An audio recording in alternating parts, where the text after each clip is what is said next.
Hi everyone, I'm excited to show you today some new books that I have designed. I haven't made a video about bookmaking in a while, so this is going to be fun. I've tried to get to it all day long and somehow graphic design emergencies keep happening, so here we go. I've been thinking about making a book like this for a while, but kind of resisted because my favorite part of bookmaking is stitching, and this does not involve any stitching. These are what I'm going to call pocketbook covers. So it's really just the cover, and then you purchase, or you can make yourself, these little books that are removable and replaceable on the inside. One idea is to make them for vow books, or they can just be little covers for any type of book, really. But the vow book works well because it fits two of the little pocketbooks on the inside. So these two are complete. I'm going to show you now how I finish them once they're lasered. So this one looks like it got a stamp on the inside. I might be able to sand that off. This one I painted the birch plywood with unicorn spit to start out. I'm still not a huge fan of unicorn spit, but I think it worked well in this case. And then I just colored this scored design with colored pencils. All of these designs will be included in the book files, and they're all scored. I drew them myself. So those will be included, and all you'll have to do is cut and score on your laser. Then the next step will be to cut some leather, and I cut mine out of scrap. This is a thin vegetable tan leather, but you could probably use a thicker leather or a leatherette or even fabric. It really doesn't matter. So when you cut it, you'll have these two slits here, and then you'll want to weave it in there like that. And it really doesn't have to be very long. I like it to have about an inch, maybe a little less, to glue on the inside of your cover here. So what I find works really well is contact cement. So what you're going to do is put the contact cement, which is quite smelly, on the leather, just a little bit on the leather, and on your wood. And then you wait for 15 minutes. 15 minutes starting now. Okay, so you don't put those two surfaces together until the glue dries a little bit and is tacky. And believe me, when it's ready, it's ready. So you have to make sure you're putting it where you want it, because it's not coming off. After the contact cement has been sitting for 15 minutes, it's really weird to me because it does not feel tacky to my finger at all, but it will work. So all you have to do is just press the leather down to the wood, and I usually put a clamp on it for a little bit, but I don't even know if that part is necessary.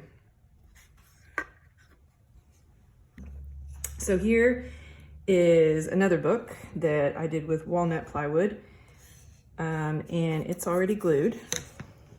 So after you glue your leather closure on there, you're going to use some, this is what I have from Hobby Lobby, 1.2 millimeter elastic. I couldn't find the colors I wanted on Amazon, but you might be able to find some. I don't know if you saw that before. 1.2 millimeter elastic. So you're going to take your elastic and cut it, you know, a little over twice the length of your spine here. And these holes that are cut by your laser are just right size for this elastic to go through. And you're going to want to tie it on the inside, so leave your other side in. I need my scissors.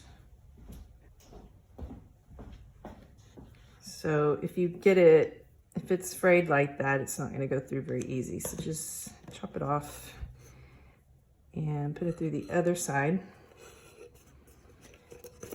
And then on the inside, tie it, not super tight, but you don't want it loose either. So this is elastic, so you're going to want to tie it tight enough so it holds your books in pretty good. Tie a double knot there. And then let's put the other one in.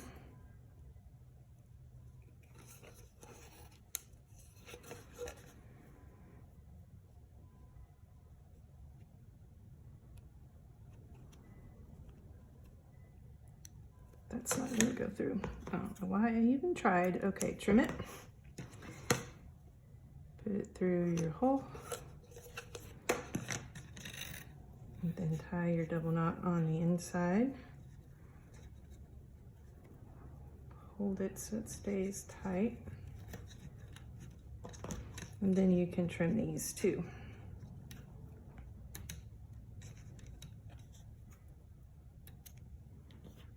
Okay. And next, I have these little, what are they called? They are made for leather craft, purse making, sewing. They're called ball head screws, something like that. It will be in the instructions if you purchase the file, and I'll put a link to all of these materials also with this video. Okay, so it's in 2 pieces. You put that through the back and then just screw it on the front. And then now you have a closure. These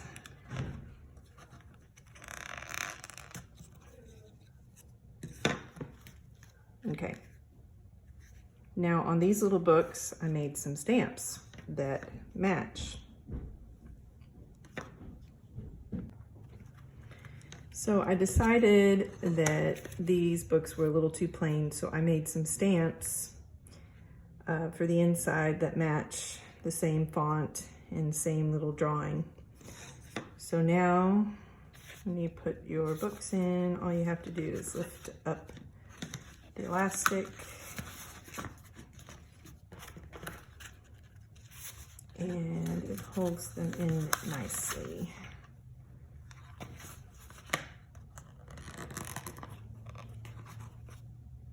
There you go.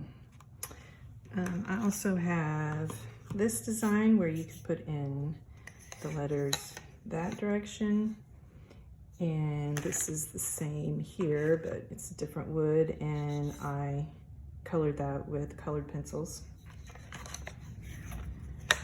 Now onto the stamps. These stamp files will also be included if you purchase the cut files for the covers. I will include, you know, the stamps that match the cover that you purchase. One thing about bringing in the PNG or JPEG file into your laser is it does not bring it in the correct size. So what you're going to need to do is bring in the file that's also provided that you can cut your wood backing with, and it will come in the correct size. But the file for making the actual stamp part will not. So bring them both in at the same time and resize your stamp file to match the file that cuts the wood. I tried to figure out what to size it to, and it just didn't ever seem to do it right. I'll also link a couple of videos about stamp making under this video. But if you purchase the file, you won't have to make the file because I have done that in Photoshop for you, where it includes the shoulder and all. In order to get these stamps with the really fine lines on them especially, you have to make the file a certain way so that it you can vary the power on your laser and it will cut these shoulders to support your stamp. Now with the stamps, I also use contact cement. After you cut out the stamp itself and the block that you're going to put on the back, and it really doesn't matter what you use. I probably would have been better off using 1/4 inch. This is 1/8 inch, but that's what I had. So you're going to cut just some craft foam. This is just a sheet of cheap craft foam that I got at Hobby Lobby again. And I just cut it with an X-Acto knife. You know, I set it under my wood and just cut it with an X-Acto knife. You'll glue that on with the contact cement, and then 15 minutes later, you can put those together and then put the contact cement on this side of the foam, and your stamp in it will stay on probably forever. I'm also working on some files for a little bit larger book. They're not completely ready yet. Kind of thinking I might want to do accommodate 3 books on these bigger ones. We'll see. These are the books that I use on the smaller ones. I'll have a link in the instructions and with this video to where I purchased those on Amazon. Same thing for the bigger one.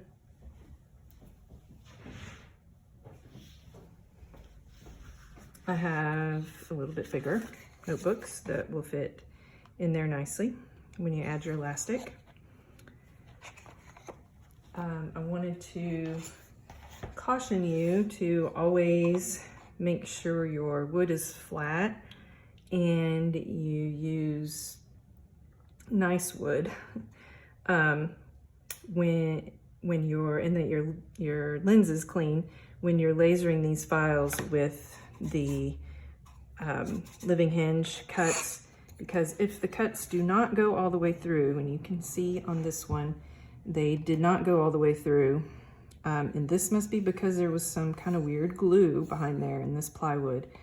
If they don't go through cleanly like they did everywhere else on this one, they will break. If you get it to go through cleanly and your wood is flat, this one is not, the living hinge will work well. But you do have to make sure you do it right and that it cuts all the way through, because it will break very easily if not. Okay, I think that's it on this one. Let me know if you have any questions. I will have a lot of links with the video and a lot of links and tips and tricks if you purchase the files from my Etsy shop. I'm looking forward to listing some more files soon. If my graphic design emergencies stay away enough, I can do that. So thank you very much.